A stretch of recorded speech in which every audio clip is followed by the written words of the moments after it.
तो दोस्तों आज मैं एक्सप्लेन करूंगा 100 पार्ट 10 को या फिर 100 एक्स मूवी को, जो कि 100 फ्रेंचाइजी के अंदर 10वां पार्ट है। इस मूवी को डायरेक्ट किया है केविन ग्रेटवर्थ ने। मूवी बहुत ही बढ़िया है और थिएटर्स में धूम मचा रही है। बॉक्स ऑफिस पर भी काफी धमाका किया है इस फिल्म ने, और इस अकेली मूवी ने 100 फ्रेंचाइजी को नीचे से ऊपर पहुंचा दिया, क्योंकि आखिरी के जितने भी सारे पार्ट्स आए थे वो उतने बढ़िया नहीं थे। यहाँ पर ट्रैप्स भी काफी बढ़िया हैं और काफी सारे लिंक्स हैं जो कि आपको काफी देखने में मजा आने वाला है। काफी सारी हिडन डिटेल्स भी मैंने आपको बताई हैं। चलिए अब बिना किसी देरी के चलते हैं सीधा वीडियो की तरफ।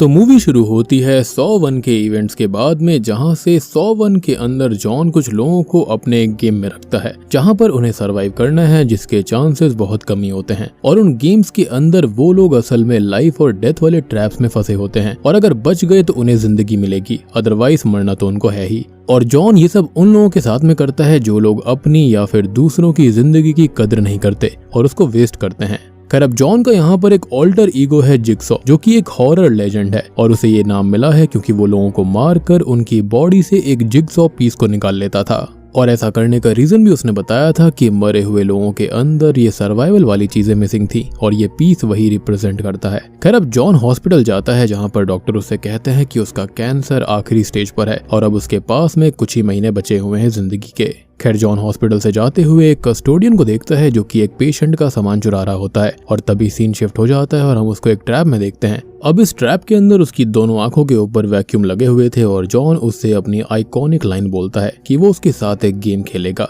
और वो जो करता है वो गलत है, लोगों की चीजों पर गलत नजर रखता है और इसलिए उसकी आंखों पर वही वैक्यूम है जो कि उसकी नजर ही छीन लेगा। वो उसे रूल बताता है कि वो अपनी आंखें बचाए या फिर अपनी जान, और उसमें वो फेल हो जाता है, जिसके अंदर उसकी आंखें वैक्यूम से खींच ली जाती हैं। और तभी हम देखते हैं कि जॉन असल में ये सब कुछ सोच रहा था। हालांकि वो कस्टोडियन उसे देखकर चोरी नहीं करता तो वो अब बच जाएगा। खैर जॉन अपने फेथ को एक्सेप्ट कर लेता है कि वो मरने वाला है, तो वो अकेले ही अपना टाइम गुजारता है। कैंसर सपोर्ट मीटिंग्स में भी जाता है जहाँ पर कैंसर पेशेंट्स अपनी अपनी जिंदगी की स्टोरी शेयर करते हैं। खैर कुछ दिनों के बाद में जॉन अपनी विल लिख रहा होता है, तभी उसे कैंसर सपोर्ट ग्रुप का एक पेशेंट हेनरी मिलता है, जिसको भी 3rd स्टेज कैंसर ही था, लेकिन वो बहुत खुश है। और वो जॉन को बताता है कि नॉर्वे बेस्ड एक डॉक्टर है जिसने की नए एक्सपेरिमेंटल ट्रीटमेंट से उसका कैंसर पूरी तरह से ठीक कर दिया, जहां पर उसने सर्जरी के जरिए वो ट्यूमर ही निकाल दिया जिससे उसके कैंसर सेल्स ही खत्म हो गई और वो बच गया। और हेनरी उसे उनकी वेबसाइट बताता है, और वो लोग ड्रग कंपनीज का बिजनेस खत्म कर सकते हैं, तो उन्हें ड्रग और फार्मा से खतरा है तो डायरेक्ट एक्सेस किसी को भी वो नहीं देते।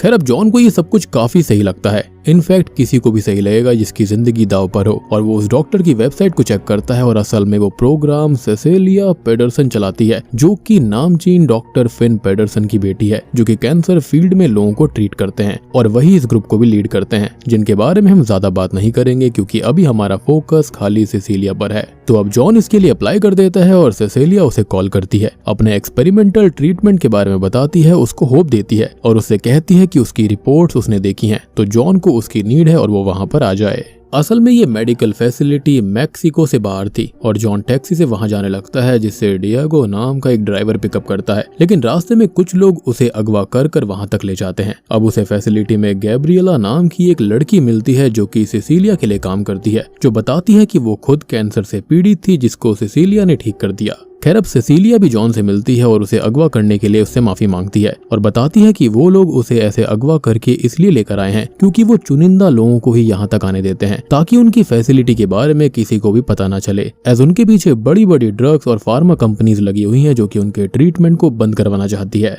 क्योंकि इस चीज से उनका लॉस हो रहा है। खैर अब यहाँ पर जॉन एक पेशेंट पार्कर से भी मिलता है जिसकी थ्रोट की सर्जरी हुई थी और वो अब पूरी तरह से ठीक था। खैर अब जॉन एक दिन रेस्ट करता है और यहाँ पर काम करने वाले एक बच्चे कार्लोस से भी मिलता है, और ये लोग काफी गरीब हैं, लेकिन कार्लोस अपनी जिंदगी में कुछ अचीव करना चाहता है, जिसके लिए वो मेहनत भी करता है। एनीवेज अब उसका ट्रीटमेंट चालू होता है और सिसिलिया उसे अपने सर्जरी रूम के स्टाफ से मिलवाती है, जिसके अंदर है doctor Matteo, nurse Valentina, doctor Cortez और हेड सर्जन होती है सिसिलिया। खैर अब जॉन की सर्जरी होती है और उसके ब्रेन से ट्यूमर निकाल दिया जाता है और ये ऑपरेशन होते हुए स्क्रीन पर दिखाया जाता है। ऑपरेशन सक्सेसफुल हो गया था और सिसिलिया अगले सीन में उसे उसकी रिपोर्ट दिखाती है जो कि पूरी तरह नॉर्मल है, मीन्स अब वो पूरी तरह ठीक हो गया था। जॉन थोड़ा और टाइम वहाँ पर स्पेंड करता है और इसी बीच वो कार्लोस की मदद करता है उसकी बाइक ठीक करने में, और वो दोनों दोस्त बन जाते हैं। अब बीच में जॉन की सिसिलिया से बात भी हुई थी, जहाँ पर उसने बताया था कि असल में वो लोगों की मदद करता है उनकी लाइफ में आई अड़चनों को हटाकर। उनको आगे बढ़ने में मदद करता है एक लाइफ कोच की तरह। और ये हम जानते हैं कि वो ये सब कैसे करता है, अपने गेम्स में उनको डालकर, यानी कि ट्रैप्स में फंसाकर। खैर अब जॉन वहां से चला जाता है और अब वो बिल्कुल ठीक हो चुका था, तो पास्ट में उसने जो कुछ किया उसे छोड़ने की सोच लेता है। उन ट्रैप्स के मॉडल की ड्राइंग्स को फेंक देता है और लाइफ में खुशी खुशी एक नई जिंदगी, एक नई सुबह के साथ आगे बढ़ जाता है। और यहाँ पर हम ये कह सकते हैं कि जिगसॉ उन गेम्स को कराया करता था तो वो यहाँ पर खत्म हो गया और अब खाली जॉन ही बचा है। खैर एक दिन वो सिसिलिया के लिए गिफ्ट लेकर उसकी फैसिलिटी में उससे मिलने जाता है, लेकिन यहाँ पर वो फैसिलिटी पूरी तरह से अबैंडन थी और जॉन यहाँ पर थोड़ी बहुत चीजें समझ जाता है, लेकिन उसे उसकी सर्जरी लेसन्स की वीडियो मिलती है और यही वीडियोस उन लोगों ने वहां पर चला दी थी जिसको जॉन अपनी सर्जरी समझ रहा था। और अब वो अपने सर की पट्टी निकालता है तो उसकी सर्जरी असल में कभी हुई ही नहीं थी। जी हाँ, यानी कि ये सब एक स्कैम था जिसके अंदर वो लोगों को उल्लू बनाया करते, सर्जरी और ट्रीटमेंट के नाम पर पैसे ठगते थे, कुछ भी झूठी वीडियोस और रिपोर्ट्स दिखा देते और जो लोग उनके पास में आया करते वो अपना कैंसर वैसे का वैसा ही वापस लेकर जाते थे, जिसके बाद वो एक झूठी उम्मीद में ही मर जाया करते। अब ये सब जानकर जॉन के अंदर गुस्सा भर जाता है और जो जिगसॉ उसने अपने अंदर दबा दिया था वो फिर से जिंदा हो जाता है। अब सबसे पहले वो डिएगो को उठाता है जिसे वो अपने एक ट्रैप में रखता है जिसका नाम है पाइप बॉम्ब ट्रैप, जिसके अंदर उसने डिएगो के दोनों हाथों पर बॉम्ब्स फिट कर दिए हैं। और यहाँ पर वो रिवील करता है कि डिएगो भी उन फ्रॉडस्टर्स के साथ मिला हुआ है जो कि असल में डॉक्टर कॉर्टेस बना था। खैर अब वो उससे कहता है कि उसके पास में 3 मिनट हैं और उसके बॉम्ब को हाथों से अलग करने के लिए वो बॉम्ब्स उसे अपने फ्लैश को काट कर अलग करने होंगे और टाइम रहते डिएगो उन बॉम्ब्स को निकाल फेंकता है। खैर अब जॉन उससे उसकी टीम के बारे में पूछता है और वो उसको सब कुछ बता देता है। तभी हम देखते हैं कि जॉन किसी मिस्टीरियस व्यक्ति से बात करता है और ये कौन है तो इसके बारे में हमें एंड में पता चलेगा, जो कि सॉ फ्रेंचाइजी का एक प्रोमिनेंट मेंबर भी है। और उससे जॉन उन लोगों के बारे में पता करता है और उनकी जानकारी और लोकेशन ले लेता है। खैर अब हमको उन सबको एक एक करके दिखाया जाता है जो कि असल में डॉक्टर तो थे ही नहीं, सभी लोग रोल प्ले कर रहे थे लोगों को ठगने के लिए। और अमेंडा जिसे हमने पहली बार सॉ 1 में देखा था, जो कि असल में एक सर्वाइवर थी जिस पर फेमस रिवर्स बियर ट्रैप लगा हुआ था जिससे कि वो बच गई थी। और उसके बाद में वो जॉन के साथ ही रही क्योंकि उसने उसको एक नई जिंदगी दे दी थी और वो उसको एज अ फादर फिगर देखने लगी थी और उसके साथ ही काम करने लगी। अब अमेंडा जिसने पिग वाला मास्क लगाया हुआ था, और इस पिग मास्क का एक सबसे बड़ा सिग्निफिकेंस है कि सबसे पहले विक्टिम को जॉन ने पिग मास्क लगाकर ही उठाया था। खैर अब वो एक एक करके उन चारों यानी कि वैलेंटीना, मतेओ, गैब्रिएला को किडनैप करके उसी फैसिलिटी में लेकर आती है जहां पर उन लोगों ने जॉन को ठगा था। खैर अब वो सिसिलिया को भी किडनैप करती है जो कि अपने घर पर उन लोगों की फोटोज देख रही थी जिसको उसने ठगा था और उनकी फोटोज डस्टबिन में फेंक देती है। और अब तक उसने ढेर सारे पैसे कमा लिए थे ऐसा करके, जिसको बहुत सारे लोगों ने झूठी उम्मीद में पे कर दिया था, लेकिन अब वो पे करेगी अपने गुनाहों के लिए। खैर अब उसे भी उसी फैसिलिटी के अंदर लेकर जाया जाता है और अब शुरू होगा जॉन का नहीं जिगसॉ का गेम, जो कि पूरी फ्रेंचाइजी में सबसे ज्यादा पर्सनल है क्योंकि डायरेक्ट उसके साथ ये फ्रॉड हुआ। उसे होप दी गई जो होप मर भी गई। इनफैक्ट वो इतना बदल गया था कि उसने अपने अंदर के जिगसॉ को मार दिया था, लेकिन उन लोगों ने अब फिर से जिगसॉ को जगा दिया है जो कि अब पहले से भी ज्यादा खतरनाक और डेंजरस है। खैर वो सभी लोग एक दूसरे को वहां पर बंधा हुआ पाते हैं अलग अलग जगह पर और जॉन उनसे अपनी फेमस लाइंस बोलता है कि वो उनके साथ एक गेम खेलना चाहता है जिसके अंदर वो बच गए तो बच जाएंगे वरना मरना तो उनको है ही। अब वो उनसे कहता है कि वो लोग दूसरों के साथ गलत करते हैं, उनको झूठी उम्मीद और दिलासा देते हैं और लोग झूठी उम्मीद में मरते हैं। उनका सब कुछ एक नाटक था और जो अब जॉन करेगा वो बिल्कुल असली होगा। खैर अब खेल शुरू होता है वैलेंटीना से जिसे बोन मैरो ट्रैप के अंदर रखा गया था और अब जॉन उसे उसके गेम के बारे में बताता है कि उसका गला एक सॉ के सामने है जो कि ऑटोमेटिक है और उसके पास एक जीली सॉ वायर पड़ी हुई है। तो अब उसको अपना एक पैर जिस पर थाई पर मार्क लगा हुआ था वहां से उस सॉ वायर से काटना होगा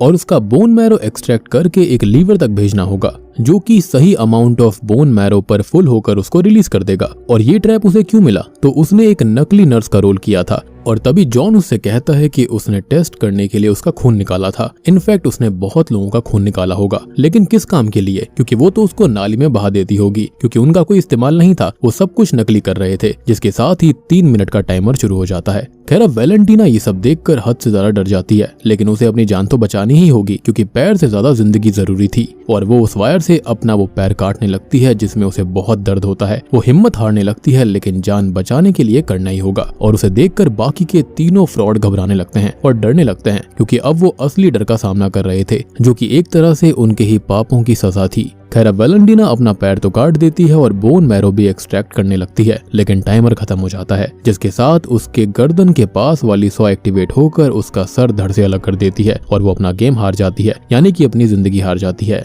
तभी हम जॉन और अमेंडा को देखते हैं जो कि आपस में बात कर रहे थे और जॉन कहता है कि उसके पास अब वक्त नहीं है और अमेंडा को ही आगे सब कुछ कैरी ऑन करना होगा, जिस पर वो कहती है कि वो उसके बिना ये नहीं कर सकती, जिस पर वो कहता है कि वो कर लेगी और उसे करना ही होगा। वो लोग उन लोगों के बारे में भी बात करते हैं जहाँ पर अमेंडा कहती है कि उन्हें जीने का कोई हक नहीं है, लेकिन जॉन के गेम में वो सबको एक चांस देता है, जो कि एक रूल है जिसे वो बड़ी स्ट्रिक्टली फॉलो करता है। तो इन लोगों को भी एक चांस मिलेगा और अगर वो बच गए तो उनका वो फेट होगा, जैसे कि यहाँ पर अमेंडा को एक चांस मिला था। अब इसी बीच अमेंडा अपनी जैकेट नीचे छोड़ आई थी एक टेबल के ऊपर, जिसके अंदर उसका फोन था जो कि रिंग होने लगता है और उन तीनों को फोन के बारे में पता चल जाता है, जिसको वो उठाने की कोशिश करते हैं लेकिन उठा नहीं पाते। तो सिसिलिया यहाँ पर काफी भयानक काम करती है और वैलेंटीना का पेट फाड़कर उसकी इंटेस्टाइन्स को निकालकर उसे एक रस्सी की तरह इस्तेमाल करती है और उस टेबल को अपने पास खींचती है और अमेंडा के फोन से एक नंबर डायल करके हेल्प मांगने लगती है, लेकिन तब तक अमेंडा वहाँ आती है और फोन को छीन लेती है। अब तभी जॉन वहाँ पर आता है, जिससे वो कहती है कि उसके पिता उसे ठीक कर देंगे और वो उसे छोड़ दे, लेकिन जॉन काफी ट्रस्ट कर चुका था उसके ऊपर और उसका ट्रस्ट टूट भी गया था। साथ ही साथ गैब्रिएला भी उससे रहम की भीख मांगती है, जो कि बेकार थी क्योंकि एक तरह से उनकी जिंदगी उनके हाथों में है। इनफैक्ट गैब्रिएला के तो पैरों में भी है और ये कैसे हम ये उसके ट्रैप में देखेंगे। अब तभी अमेंडा सीसीटीवी पर देखती है कि कोई फैसिलिटी के अंदर एंटर हुआ है, जो कि असल में पार्कर है, जो कि गन लेकर आया था, जिसे अमेंडा बेहोश कर देती है और अब वो होश में आकर बताता है कि उसके साथ भी स्कैम हुआ और वो अपने पैसे वापस लेने आया है। अब जॉन ने तो उसे फैसिलिटी के अंदर ऑपरेशन कराते हुए भी देखा था, तो वो उस पर यकीन कर लेता है और उसे अपने गेम के बारे में बताता है, साथ ही साथ उसके पैसे उसे देने के लिए बोलता है, जिस पर पार्कर कहता है कि उसके पैसे उसकी फैमिली की जमा पूंजी थी और उसे इस चीज का बहुत दुख है और उसके साथ स्कैम हुआ और जॉन उसकी बातों को समझ रहा था। खैर अब जॉन भी उसे अपना गेम दिखाता है और उसकी गन को एक ड्रॉर में रख देता है और अमेंडा को अगला ट्रैप रेडी करने के लिए भेजता है, जिसके लिए वो मतेयो को चूज करती है। अब ये ट्रैप होता है मतेयो के लिए, जो कि असल में एक ड्रग डीलर है और नकली ब्रेन सर्जन बना था। तो इस ट्रैप का नाम ही है ब्रेन सर्जरी ट्रैप, जिसके लिए एंट्री होती है सॉ फ्रेंचाइजी के फेस बिली द पपेट की, जो कि अपनी आइकॉनिक छोटी सी साइकिल पर सर्जिकल इंस्ट्रूमेंट्स लेकर आता है, साथ ही साथ सॉ का फेमस टेप रिकॉर्डर भी। और तभी हम मतेयो को देखते हैं जो कि ट्रैप में था और उसके ट्रैप में उसके चेहरे के ऊपर एक सेटअप है और एक खुला हुआ मास्क लगा हुआ है। खैर अब उस टेप के जरिए उसे उसके गेम के बारे में पता चलता है कि उसे अपने ब्रेन की सर्जरी करनी है। और फनी पार्ट तो ये है कि जो आदमी सर्जन का रोल प्ले कर रहा था उसे बेसिक सर्जरी वर्ड्स तक नहीं पता और अब उसे अपने ब्रेन का एक पार्ट निकाल कर एक एसिड सॉल्यूशन में डालना है, जिससे कि एक रिएक्शन होगा और वो सॉल्यूशन वेट चेंज करके एक चाबी को रिलीज करेगा, जिससे मतेयो बच सकता था। खैर वो अपनी खोपड़ी खुद ही खोलकर अपने ब्रेन का एक टिश्यू निकाल कर एसिड सॉल्यूशन में तो डाल देता है, लेकिन उसका वक्त खत्म हो गया था। तो वो खुला हुआ मास्क जो कि उसके चेहरे पर था वो बंद होकर उसके चेहरे को पिघलाकर उसे खत्म कर देता है और इस तरह से वो भी अपना गेम हार चुका था, अपनी जिंदगी भी हार चुका था। खैर अब पार्कर जॉन से कहता है कि वो लोग बहुत बुरे हैं, जिस पर जॉन कहता है कि उनसे बुरे नहीं है जो लोगों को झूठी उम्मीद देकर मार देते हैं। खैर अब वो अमेंडा से बात करने लगता है, जो कि बहुत ही ज्यादा इमोशनल हो जाती है और उन्हें लगती है कि वो उसको खो देगी, जिस पर वो कहता है कि ये फैक्ट है और उनको ये एक्सेप्ट करना ही होगा कि वो मर रहा है और उसे हक करके वो संभालता है। खैर अब वो लोग पार्कर को फ्री कर देते हैं और अगला ट्रैप होता है गैब्रिएला के लिए, जो कि नकली कैंसर पेशेंट बनी थी। तो उसका ट्रैप है रेडिएशन थेरेपी ट्रैप, जिस पर जॉन कहता है कि गैब्रिएला झूठी कैंसर पेशेंट बनी थी और जॉन तो असली है, जिसने अभी तक ट्रीटमेंट में बहुत सारे रेडिएशन झेले हैं, जिन्हें गैब्रिएला को भी झेलना होगा। और तभी हम उसका ट्रैप देखते हैं तो उसे एक रेडिएशन कैनन के सामने लटका दिया जाता है और उसका एक हाथ एक पैर बंधा हुआ था, जहां पर उस रेडिएशन कैनन से रेडिएशन निकलेगी जो उसे जलाती रहेगी और उसे बचने के लिए अपने एक हाथ और एक पैर के पंजे को तोड़कर फ्री करना होगा और वो अपना गेम सरवाइव करके बच जाएगी। इसलिए हमने कहा था कि उसकी जान उसके हाथ पर भी है और पैर में भी। खैर अब वो अपने पैर का पंजा तोड़ लेती है और रेडिएशन से भी जल रही थी, लेकिन वो हिम्मत करके अपने हाथ का पंजा भी तोड़ देती है और फ्री हो जाती है। खैर गैब्रिएला अपना गेम सरवाइव कर चुकी थी, तो जॉन अमेंडा को उसे हॉस्पिटल ले जाने के लिए बोलता है, लेकिन अब पार्कर जिसे उन लोगों ने फ्री कर दिया था वो उन लोगों को गन पॉइंट पर रखता है। जी हाँ, और दोस्तों अब यहाँ पर खुलते हैं इस मूवी के थोड़े से असली पत्ते। तो असल में पार्कर भी एक फ्रॉड है जो कि सिसिलिया का ही पार्टनर है और अब वो जॉन और अमेंडा को नीचे लाकर बांध देता है और सिसिलिया को फ्री करता है। अब जॉन कहता है कि एटलीस्ट वो गैब्रिएला को तो हॉस्पिटल जाने दे, जिस पर अब खुद सिसिलिया उसे खत्म कर देती है, जो दिखाता है कि वो कितनी बुरी है और किसी की भी सगी नहीं है। वो उनसे बात करती है और वो कितनी बुरी है ये हम देख ही चुके हैं। और अब उसे बाहर से कुछ आवाज आती है तो बाहर कार्लोस था जो कि सुबह प्रैक्टिस करने आता था और अब वो उसे पकड़कर अंदर लाती है और जॉन उसे कार्लोस को छोड़ने के लिए बोलता है क्योंकि वो उसका दोस्त बन गया था। और वो अब उसको भी जॉन के साथ ट्रैप में बांध देती है जो कि असल में है ब्लड वाटर बोर्डिंग ट्रैप, जिसके अंदर वो दोनों एक प्लैंक पर होंगे जो लीवर से पुल होगा और एक साइड चला जाएगा जिससे कि उस साइड वाले पर्सन पर खून की बौछार होगी जो कि इवेंचुअली मारा जाएगा।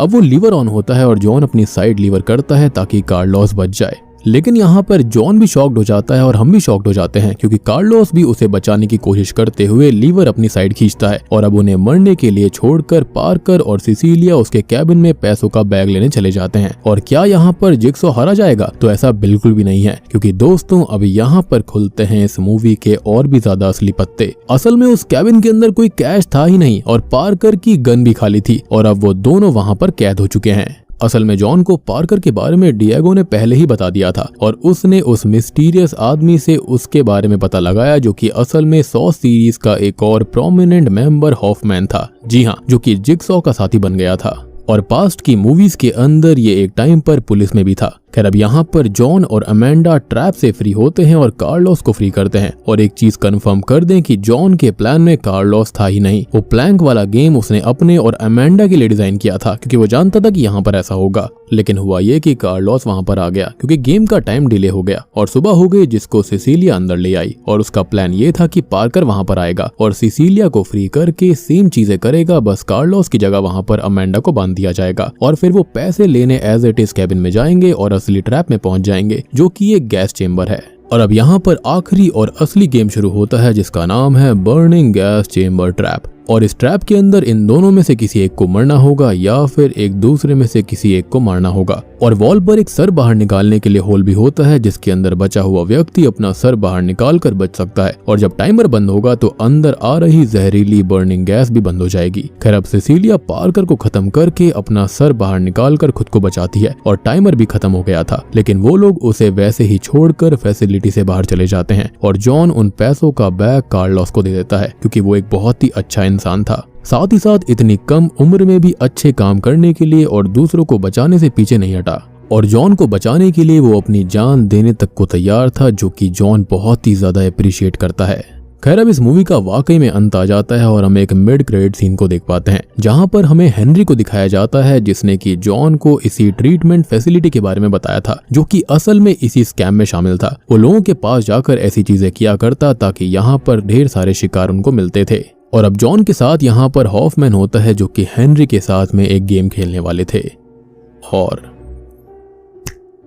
बूम, इसी के साथ में सॉ एक्स मूवी यहीं पर खत्म हो जाती है। दोस्तों ये जो मूवी है ना मुझे पर्सनली काफी बढ़िया लगी। इसके अंदर ढेर सारे हॉरर लेजेंड्स वगैरह दिखाए गए हैं, ढेर सारी प्रीवियस लिंक्स वगैरह दिखाई गई हैं, जैसे कि हॉफमैन, अमेंडा और यहाँ पर क्रैमर को इतना ज्यादा खौफनाक किसने बना दिया था वो सब हमको समझ में आता है। यानी कि इससे हम ये समझ सकते हैं कि एक पॉइंट ऑफ टाइम पर क्रैमर यानी कि जॉन यहाँ पर सारी चीजें छोड़ने वाला था, लेकिन उसके बाद वो इतना खतरनाक इसलिए बन गया क्योंकि उसको समझ में आ गया था कि दुनिया सबका बेवकूफ काटती रहती है और गरीब लोगों के पैसे ठगती रहती है। यानी कि एक आदमी की मजबूरी दूसरे व्यक्ति का फायदा बन जाता है। तो भैया देखो थिएटर में तो इस मूवी को देखने में काफी मजा आ गया और खौफ भी पैदा हो गया था। तो मुझे तो ये पार्ट बहुत पसंद आया और बहुत ही बढ़िया लगा। आपको भी पसंद आया है तो वीडियो को लाइक कर देना, चैनल के ऊपर नए हैं तो सब्सक्राइब कर लीजिए। तो मैं आप सबको मिलता हूँ अगली वीडियो के साथ में,